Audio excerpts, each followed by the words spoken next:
సియోను గుమ్మములు ఆయనకు ప్రియములై ఉన్నవి.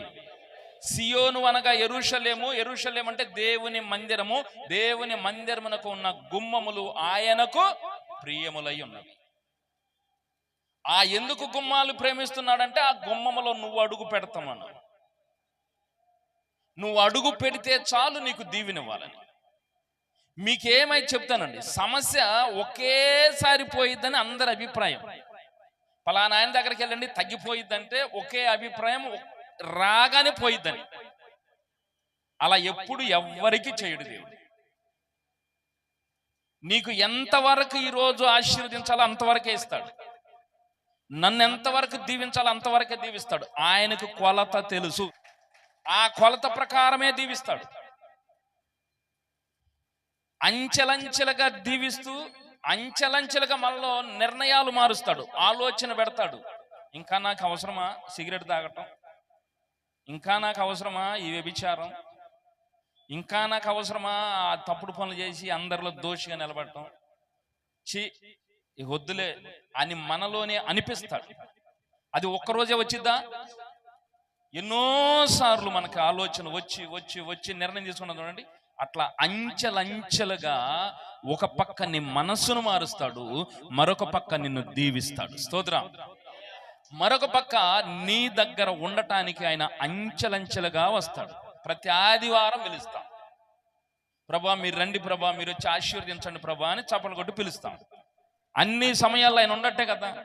మళ్ళీ ఆదివారం ప్రత్యేకంగా ఎందుకు పిలవాలి అంటే అంచెలంచెలుగా ఇప్పుడు వచ్చిన దానికంటే ఈరోజు మరింత ఎక్కువగా వస్తాడు.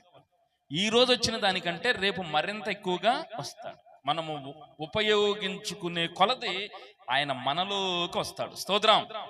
మనం ఆయనను గమనించుకునే కొలది ఆయన మనతో స్నేహం చేస్తాడు. హల్లెలూయా. అంచెలంచెలుగా వస్తాడు, గొప్పగా వస్తాడు, కొంచెం కొంచెం మెరుగవుతుంది. ఇది దేవుని యొక్క కృప. కాబట్టి మనము దేవుని గుమ్మములో ప్రవేశించడానికి ఆతురత చెందాలి. దేవుని మందిరములోనికి రావటానికి ఆతురత చెందాలి. మందిరంలోనికి వస్తూ ఏం చేయాలా? నీ సమస్య ఏదో ప్రభువుతో చెప్పాలా.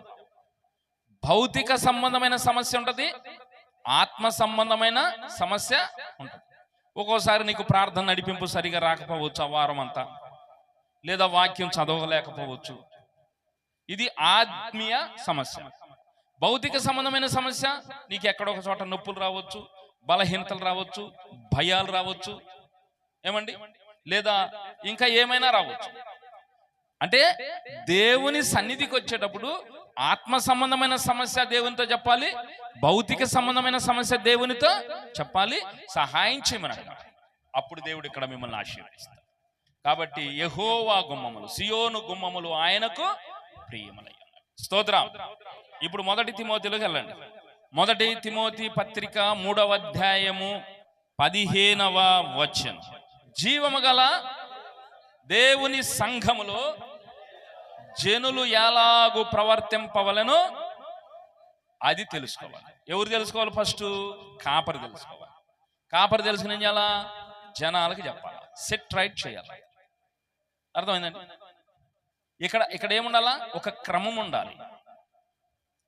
ఈ మాటలే నువ్వు మాట్లాడగలగాలి. నువ్వు మాట్లాడకూడని మాటలు కొన్ని ఉంటాయి, ఏమండి, నువ్వు చెయ్యకూడని పనులు కొన్ని ఉంటాయి, నువ్వు తిరగకూడని ప్రదేశాలు కొన్ని ఉంటాయి. కాబట్టి మాట్లాడకూడని మాటలు ఏదో తెలుసుకుని అది కట్ చేసుకోవాలి. చెయ్యకూడని పనులు ఏవో తెలుసుకుని వాటిని కట్ చేసుకోవాలి. నువ్వు వెళ్ళకూడని ప్రదేశాలు ఏవో తెలుసుకుని వాటిని కట్ చేసుకోవాలి. కాబట్టి జనులు ఎలాగ నడుచుకోవాలి? దేవుని మందిరంలో rules and regulations must and should. ఒక స్కూల్కి పిల్లలను పంపిస్తే రూల్స్ ఉంటాయా లేవా? కాబట్టి ఒక స్కూల్కి వెళ్ళినప్పుడు స్కూలులో ఉన్న రూల్స్ అండ్ రెగ్యులేషన్స్ తెలుసుకోవాలి, దానికి కట్టుబడాలి. ఒక కంపెనీలో జాయిన్ అయితే దానికి రూల్స్ అండ్ రెగ్యులేషన్స్ ఉంటాయా? దానికి కట్టుబడాలి. ఒక ఉద్యోగంలో జాయిన్ అయితే దానికి రూల్స్ అండ్ రెగ్యులేషన్స్ ఉంటాయా? దానికి కట్టుబడాలి. మరి సంఘమునకు ఉన్నాయి కదా, వాటిని మనము తెలుసుకోవాలి. అందుకు తిమోతికి పత్రిక రాశాడు. జీవము గల దేవుని సంఘములో జనులు ఎలాగూ ప్రవర్తింపాలో ఏమండి అది తెలుసుకుని దాన్ని అనుసరిస్తేనే నువ్వు దేవుని దగ్గర ఆయన బిడ్డగా పేరు పొందుతావు. బాప్తిజం పొందితే దేవుని బిడ్డ అవుతామని చెప్తారు, రైటే. బాప్తిజం పొంది క్రమములో లేకపోతే దేవుడు అంగీకరించాడు. అక్రమమైన వారలారా అన్నాడు దేవుడు. ఏమన్నాడు?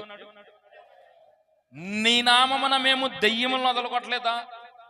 మీ నామమున మేము ప్రవచనములు చెప్పలేదా? మీ నామమున మేము అద్భుతాలు చేయలేదా అని కొందరు అంటారంట. యేసయ్య రెండవ రాకడలో యేసయ్య వచ్చినప్పుడు యేసయ్య దగ్గర వెళ్ళి కొంతమంది అంటారంట, అయ్యా మేము భూలోకంలో మీ నామము ఉచ్చరించే దెయ్యాలను పారద్రోలాం, మీ నామాన్ని ఉచ్చరించే అద్భుతాలు చేశాం, మీ నామాన్ని ఉచ్చరించే మేము ప్రవచనాలు చెప్పాం. నిజమే, యేసు ప్రభు తన ఆత్మనిచ్చాడు కాబట్టి ప్రవచనాలు చెప్పారు. పరిశుద్ధాత్మ అభిషేకం ఉంది కాబట్టి అద్భుతాలు జరిగినాయి. పరిశుద్ధాత్మ అభిషేకం ఉంది కాబట్టి స్వస్థతలు జరిగినాయి. ఇవి బాగానే ఉన్నాయ్యా, కానీ నాకు కావాల్సింది నీలో కనపడలా. ఏమది? క్రమము. ఆధ్యాత్మిక జీవితము చాలా సెన్సిటివ్. ఆధ్యాత్మిక జీవితము చాలా గొప్పది, డివైన్. క్రమాలు చాలా ఉన్నాయి, అవి నేర్చుకోవాలి. ఒక క్రమమైన భక్తి నీకుంటేనే వెలిజిబుల్. దేవుని సంఘములో జనులు ఎలాగూ నడుచుకోవాలో స్తోత్రం. కాబట్టి దేవుని సంఘము కట్టబడాలి, దేవుని యొక్క ఆశ. దేవుని సంఘం ప్రపంచమంతా కట్టబడాలి. వాళ్ళు పొడిచేస్తాం, తీసేస్తాం, సంఘం చేసేస్తాం అన్నారు. లేదు లేదు, అది జరిగే పని కాదు. దేవుని వాక్యం ప్రకటించబడకుండా ఆగదు. దానికి ఒక పర్టికులర్ టైం పెట్టాడు దేవుడు. ఆ టైం దాకా సువార్త ప్రకటించబడింది.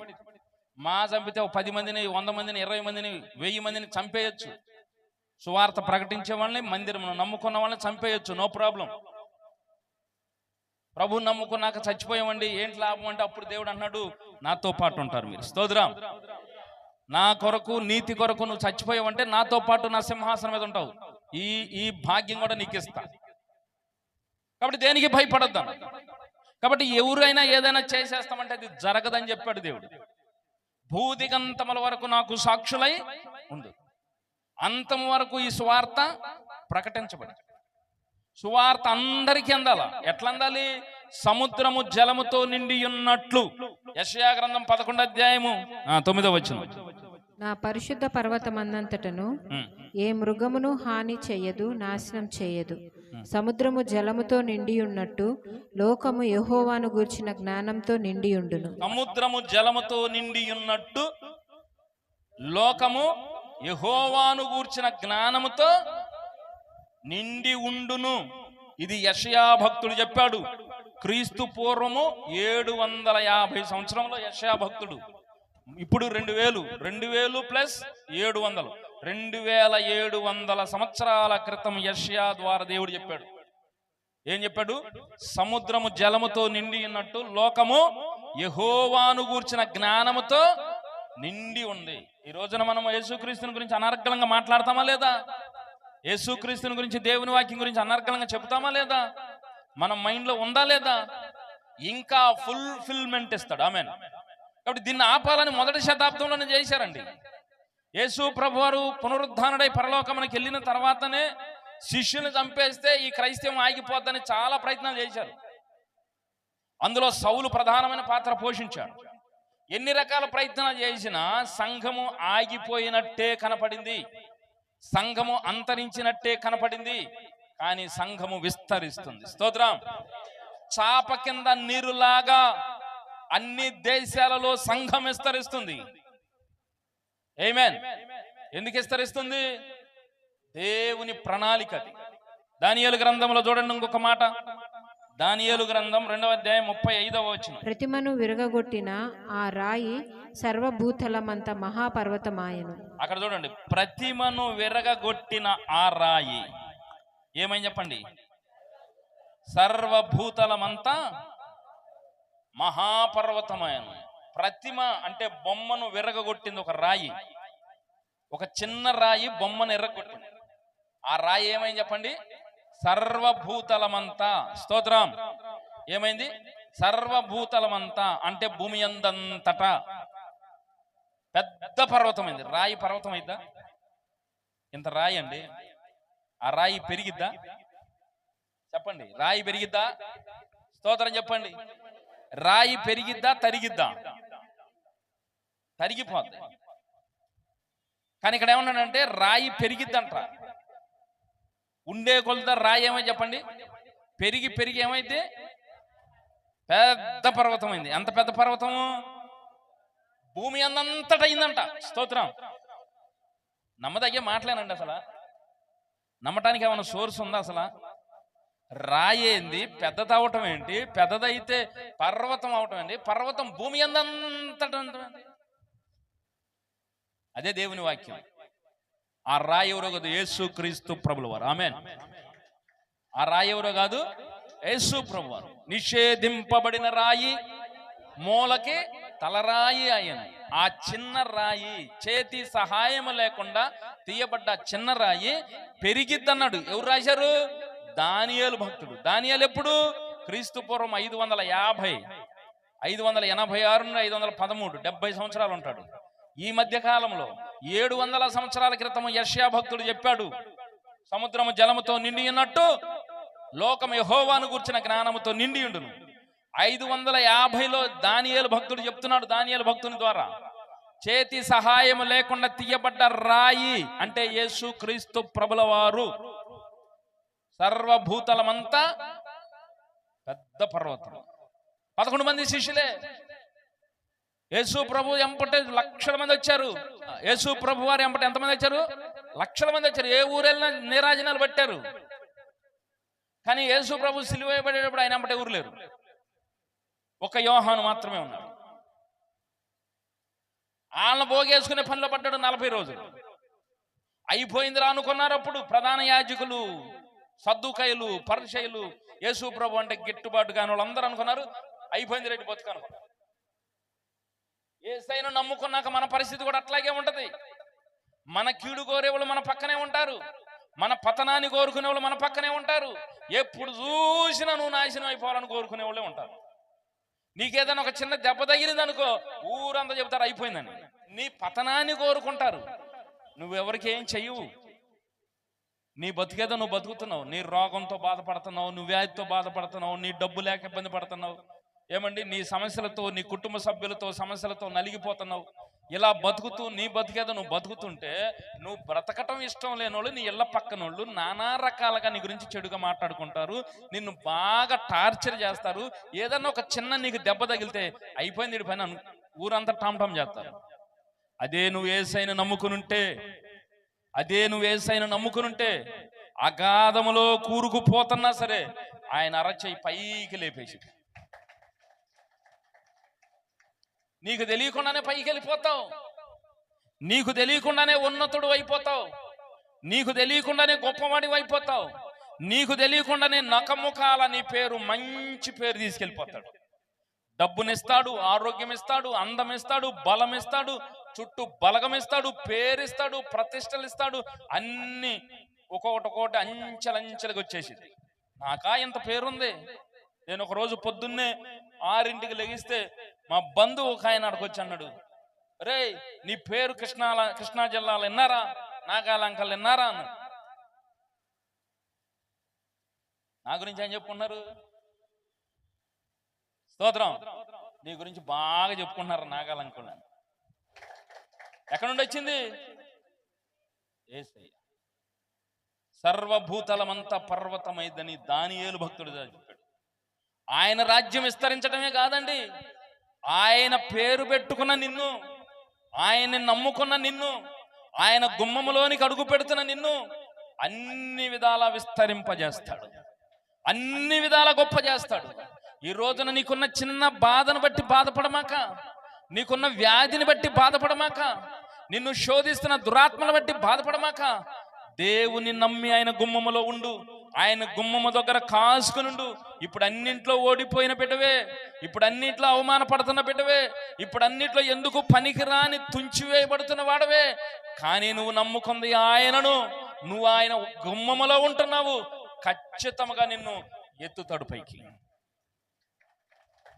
ఎత్తుతాడు నిన్ను పైకి. 5వ స్టైర్లో ఉన్నవాడిని చూసినట్టు చూడాలి నిన్ను జనం. అంత ఎత్తు తీసుకెళ్తాడు. స్తోత్రం. ఉన్నతమైన స్థలంలో నిన్ను ఉంచోబెడతాడు. నీకు ఆశ్చర్యం వేసింది, నేనా ఇంత స్థాయికి వచ్చింది, ఇది ఆఫ్టర్ ఆల్ నా కుమారుడు అంటాడు దేవుడు. స్తోత్రం. నీకు కలిగిన స్థితిని బట్టి నేనా ఇంత గొప్పవాడు నువ్వు అనుకుంటే దేవుడు అంటాడు ఇది ఆఫ్టర్ ఆల్, దీనికంటే ఇంకా ఉంది. స్తోత్రం. ఒక చిన్న రాయి భూతలమంతా పర్వతమైంది.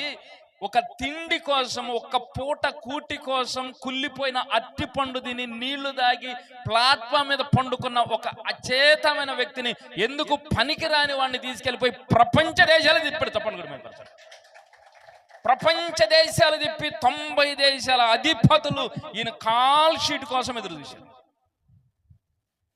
రాజైనా ప్రధానమంత్రి అయినా ఎలక్షన్లో గెలిచిన వాడు ప్రమాణ స్వీకారం చెయ్యాలంటే ఫలానా ఆయన మాకు డేట్ ఇవ్వాలండి, ఫలానా ఆయన మాకు ఏ రోజు ఇస్తే ఆ రోజు మా ప్రమాణ స్వీకారం. దేవునికి అసాధ్యమనేది ఏదైనా కలదా? లేదండి. ఆయన మిమ్మలను ఆశీర్వదిస్తాడు. అది మీ ఊహకు అందదు, మీ ఆలోచనలో ఉండదు అది. కానీ ఎప్పుడో తెలుసా, దేవుని చిత్తమును రోజు జరిగించే వాళ్ళ జీవితాల్లో జరుగుతుంది. దేశం అంతా జరుగుతాం, దేవుని దగ్గరకు రాము. నానా తిప్పలు పడతాం, దేవుని దగ్గరకు రాము. బాగా సీరియస్ మ్యాటర్ అయితే అప్పుడు దేవుడు గుర్తుకొస్తాడు. బలం ఉన్నప్పుడు దేవుడు గుర్తురాడు, బలగం ఉన్నప్పుడు దేవుడు గుర్తురాడు, ఆరోగ్యం ఉన్నప్పుడు దేవుడు గుర్తుకు రాడు. అన్ని పోయినాక దేవుడు గుర్తుకొస్తాడు. సరే అప్పుడైనా సరే నా దగ్గరకు రమ్మని దేవుడు అన్నాడు. స్తోత్రం. హల్లెలూయా. నువ్వు చెయ్యొదులుకొని వెళ్ళిపోతున్నావండి, దేవుని చెయ్యి వదిలిపెట్టి. దేవుడు నీ చెయ్యి వదలతల్లా, దేవుడు నీ చెయ్యి పట్టుకోవడానికి రెడీగా ఉన్నాడు. నువ్వు పాపము వైపు పరిగెడుతున్నావు, అధికారం వైపు పరిగెడుతున్నావు, అనవసరమైన తగిలించుకుంటున్నావు, వాళ్ళకి ప్రార్థన చేసి తల మీద పెట్టుకుంటున్నావు. అవసరమా నీకు అది? దేవునికి వ్యతిరేకమైన పనులు చేయకూడదు మందిరంలో. నీ పని ఏందో నువ్వు గమనించాలా. సంఘం మీద పెత్తనాలు చేయమాకండి, సంఘమును పాడు చేయమాకండి, గలిబిలి చేయమాకండి. అధికారం కోసం పాకులాడుతున్నావా, లేదా వ్యామోహాల కోసం పాకులాడుతున్నావా, లేదా పాప శాపాల కోసం పాకులాడుతున్నావా, నీతిని సంపాదించుకోవడానికి పాకులాడుతున్నావా? ఒక్కసారి నువ్వు దేవునికి పరిచయం అయితే మిమ్మల్ని మర్చిపోడండి. కానీ మీరెందుకు లేనిపోయిన నెత్తిమే పెట్టుకుంటున్నారు? ఇంతమందిలో మిమ్మల్ని పేరు పెట్టి పిలుస్తా, ఈ కొద్ది మందిలో స్కూల్ మాస్టర్స్ ఎన్ని సంవత్సరాలైనా వాళ్ళ విద్యార్థులను పేర్లు పెట్టి పిలుస్తాడు. ఒరే మనం ఎప్పుడో చదివే మాస్టర్కి మన పేరు గుర్తుందని ఆశ్చర్యపోతారు పిల్లలు. కోటాను కోట్ల మంది ప్రజలండి, లెక్కలేనంత విస్తారమైన ప్రజలు. ఆ ప్రజల్లో ఈ క్షణంలో ఎంతమంది ప్రార్థన చేస్తుంటారు, ఎంతమంది మంచి వాళ్ళు ఉంటారు, ఎంతమంది గొప్ప వాళ్ళు ఉంటారు. నన్ను పాల్ అంబేద్కర్ అని పిలుస్తున్నాడంటే ఆయన ప్రేమ గొప్పదా కాదా? ఆయన మనల్ని చూస్తున్నాడా లేదా? నిన్ను పేరు పెట్టి పిలుస్తున్నాడంటే నిన్ను చూస్తున్నాడా లేదా? నువ్వు పడుతున్న బాధను చెప్పాడంటే నిన్ను చూస్తున్నాడా లేదా? అంటే ఒకటి గుర్తుపెట్టుకోండి, ఒక్కసారి నువ్వు దేవునికి పరిచయం అయితే నువ్వు మర్చిపోతావు, కానీ ఆయన నిన్ను మర్చిపోడు, ఆయన నిన్ను వదిలిపెట్టడు, ఆయన నిన్ను విడిచిపెట్టడు. ఎంత కాలమైనా నీ కొరకు ఎదురు చూస్తూనే ఉంటాడు. అందుకు గుమ్మములను ఆయన ఏం చేస్తున్నాడు? ప్రేమించు. ఆ గుమ్మము వైపు చూస్తున్నాడు. తప్పిపోయిన కుమారుడు ఎప్పుడైనా నా దగ్గరకు తిరిగి వస్తాడా, రాకపోడా, వస్తాడా అని గుమ్మం వైపు చూస్తాడు. అందుకు సియోను గుమ్మములు ఆయనకు ప్రియములు, సియోను గుమ్మములు, దేవుని మందిరపు గుమ్మములు ఆయనకు ప్రియములు. ఆ గుమ్మముల వైపు చూస్తున్నాడు. బిడ్డ, నువ్వు ఎప్పుడు వస్తావో గుమ్మములోనికి, నువ్వు ఎప్పుడు అడుగు పెడతావు, నేను నిన్ను దీవించాలి, నిన్ను ఆశీర్వదించాలి, నీతో మాట్లాడాలి, నీతో కలుసుకోవాలి, నీతో కొంత సమయం స్పెండ్ చేయాలి. నేను దాని కొరకు ఎదురు చూస్తున్నా. నువ్వు తిరుగుతున్నావే కాలం లేదని, డబ్బు కావాలని, వ్యామోహాలు కావాలని, అధికారం కావాలని, పరువు కావాలని, ప్రతిష్ట కావాలని, ఈ లోకంలో బురదంతా పూసుకుంటూ లోకంలో తిరుగుతున్నావే. తిరుగు. నువ్వు రిపెంటెన్స్ పొంది, నువ్వు మారు మనసు పొంది, నువ్వు ఎత్తుకుంటున్న గుమ్మం తొక్కుతావా అని ఎదురు చూస్తున్నా.